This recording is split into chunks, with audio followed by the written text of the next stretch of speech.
નમસ્કાર ખેડૂત મિત્રો, હું વિપુલ રાઠોડ યુપીએલ કંપનીમાંથી આપ સૌનું હાર્દિક સ્વાગત કરું છું. આજે આપણે વાત કરવાના છે જીરુના પાક વિશે. તો ઉગતા વેત જીરુના પાક વિશે શેની કાળજી રાખવામાં આવે તો આપણે શરૂઆતના જીરાના પાકમાં ફાયદો જોવા મળે. તો ખાસ કરીને જીરુનો પાક છે એ ખૂબ જ સેન્સિટિવ પાક છે અને વાતાવરણ આધારિત પાક છે, આપ સૌ જાણો છો.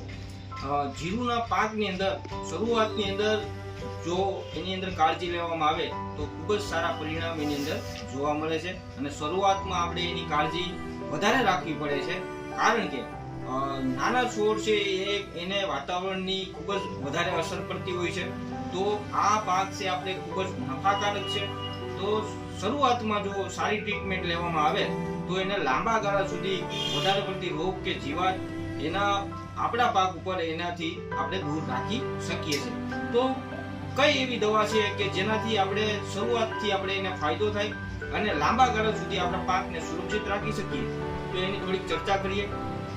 તો ખેડૂત મિત્રો, શરૂઆતના જે જીરુના પાકની અંદર પેલું કે ભાઈ કોઈ ખપેડી આવે અથવા તો થ્રીપ્સ આવે અથવા તો લીલો કાળો અથવા તો પીળો મોલો જોવા મળતા હોય, તો આ જે બધી જે જીવાતો શરૂઆતની છે એને આપણે કઈ રીતે કંટ્રોલ કરી શકીએ એના વિશે આપણે જાણીએ.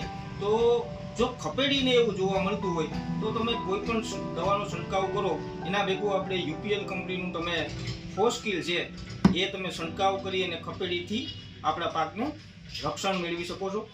સાથે સાથે થ્રીપ્સ હોય તો યુપીએલ કંપનીનું અપાચે છે, જેની અંદર ફિપ્રોનિલ પણ છે અને મોલોનું થોડુંક પ્રમાણ હોય તો પણ આની અંદર આપણે કંટ્રોલ મેળવી શકીએ છીએ, કારણ કે આની અંદર ફિપ્રોનિલ અને ફ્લોનિકામાઇડ બંનેનું ટેકનિકલ મિશ્રણ છે, જેથી કરીને થ્રીપ્સ અને મોલો બેય આપણે એને અટકાવી શકીએ છીએ.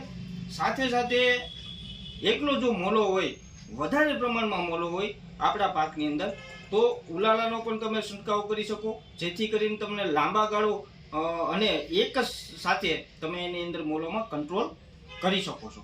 સાથે સાથે વાત કરીએ તો કે ભાઈ અત્યારે જે આપણે ફૂગના વધારે પડતી એટેક જોવા મળે છે, ઘણી વખત આપણા પાક છે એ મોટા ભાગે નુકસાન એમાં થતું હોય છે તો ફૂગના લીધે.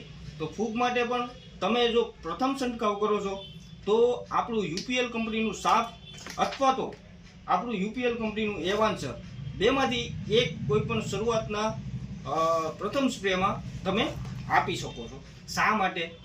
કારણ કે કોઈ પણ પાક હોય એ આપણે ફૂગને એને નરી આંખે નુકસાન જોઈ શકતા નથી.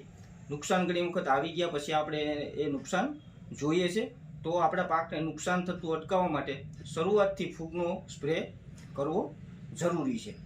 સાથે સાથે આપણે મેકરીનાની ભલામણ કરીએ છીએ કે મેકરીના આપણે એક ટ્રેસ્ટ બૂસ્ટર તરીકે સાથે સાથે શરૂઆતમાં જીરુના વિકાસ માટે ખૂબ જ ફાયદાકારક જોવા મળ્યું છે અને ઘણા વર્ષોથી આ મેકરીના છે એ બધા જ ખેડૂતોની પ્રિય બની છે.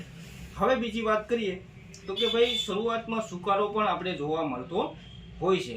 તો સુકારા માટે આપણી પાસે બે પ્રોડક્ટ જબરદસ્ત છે, એના વિશે વાત કરીએ તો પહેલું આપણું જે સાફિલાઇઝર છે, તમે કોઈ ઉરિયા ખાતર આપતા હોય તો એની સાથે કોટિંગ કરીને આપો અથવા તો પાણી સાથે તો પણ તમે પીવડાવી શકો છો. સાથે સાથે આ જે તમે કુપ્રોફિક્સ, જો સાફિલાઇઝર તમને અવેલેબલ ન હોય તો તમે કુપ્રોફિક્સ પણ તમે ઉપયોગ કરી શકો છો, જે આપણે સુકારા માટે બેસ્ટ છે. કોપર સલ્ફેટ વત્તા મેન્કોઝેબનું કોમ્બિનેશન આવે છે, તો એ તમારા સુકારામાં પણ તમે એનો ફાયદો જોવા મળશે.